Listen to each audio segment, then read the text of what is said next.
Today we're going to be talking about using FabFilter Saturn to brighten up your sounds.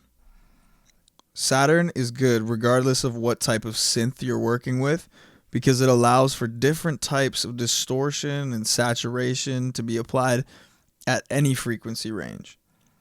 I'll go over that in more detail with today's example. Either way, Saturn is unusually good for giving you control over how you shape the character and tone of your sounds. Distortion and saturation are super important for bringing your sounds to life.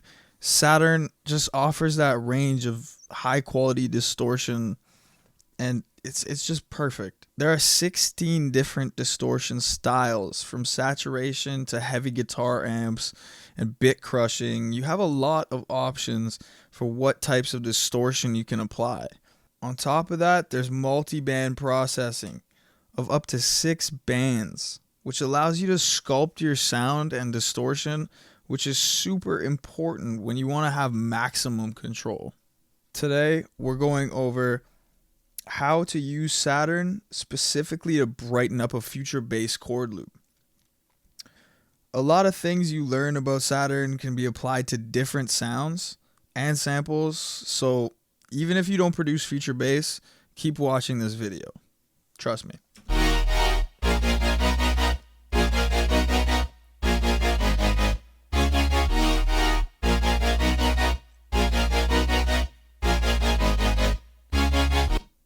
So I picked a sample that I really liked, but I think that it could be a bit brighter. In future bass, it's important to have that really nice shimmer that makes a chord stack sound really bright and powerful. If a sound doesn't naturally have this character, you're better off using Saturn to add harmonics as opposed to trying to boost it with an EQ.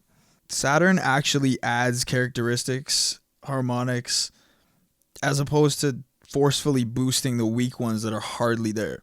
So, the first thing we're going to go over is the ability to create bands. You can segment your sound into various portions and then add distortions to the individual parts. Now that we have 4 bands, we can go in and start tweaking each of them. You can use Saturn like an EQ by adjusting the decibel levels of each individual band.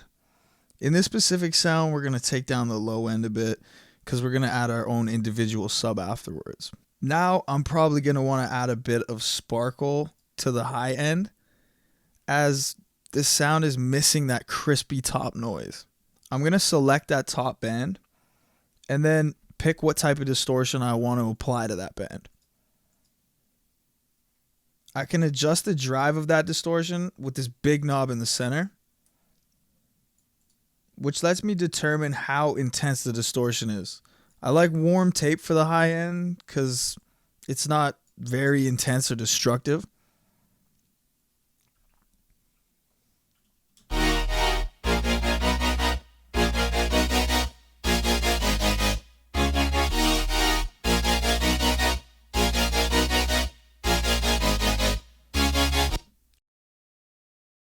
Now that I found that spot that I really like for the distortion, I can narrow in by soloing that specific band. I'm going to click that S at the top, which allows me to listen specifically to that frequency range.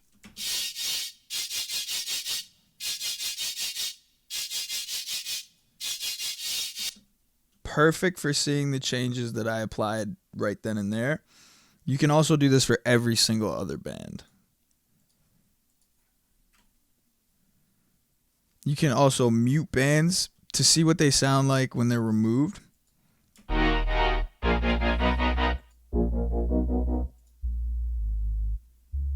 If I mute the high end of the spectrum, I can see the rest of the sound without the changes I made. This is useful when you want to tweak your sound without the bias of the changes.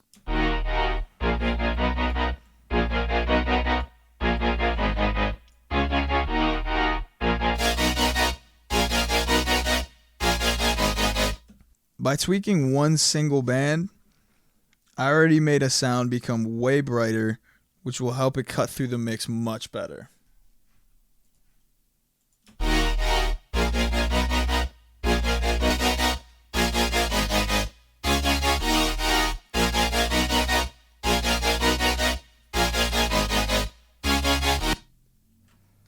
You can try various distortions on various ranges to improve any type of sound.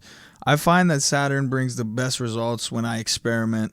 Once you get a good grip on how to use the basic principles I applied here, you'll be much better at shaping the sound to fit your mix.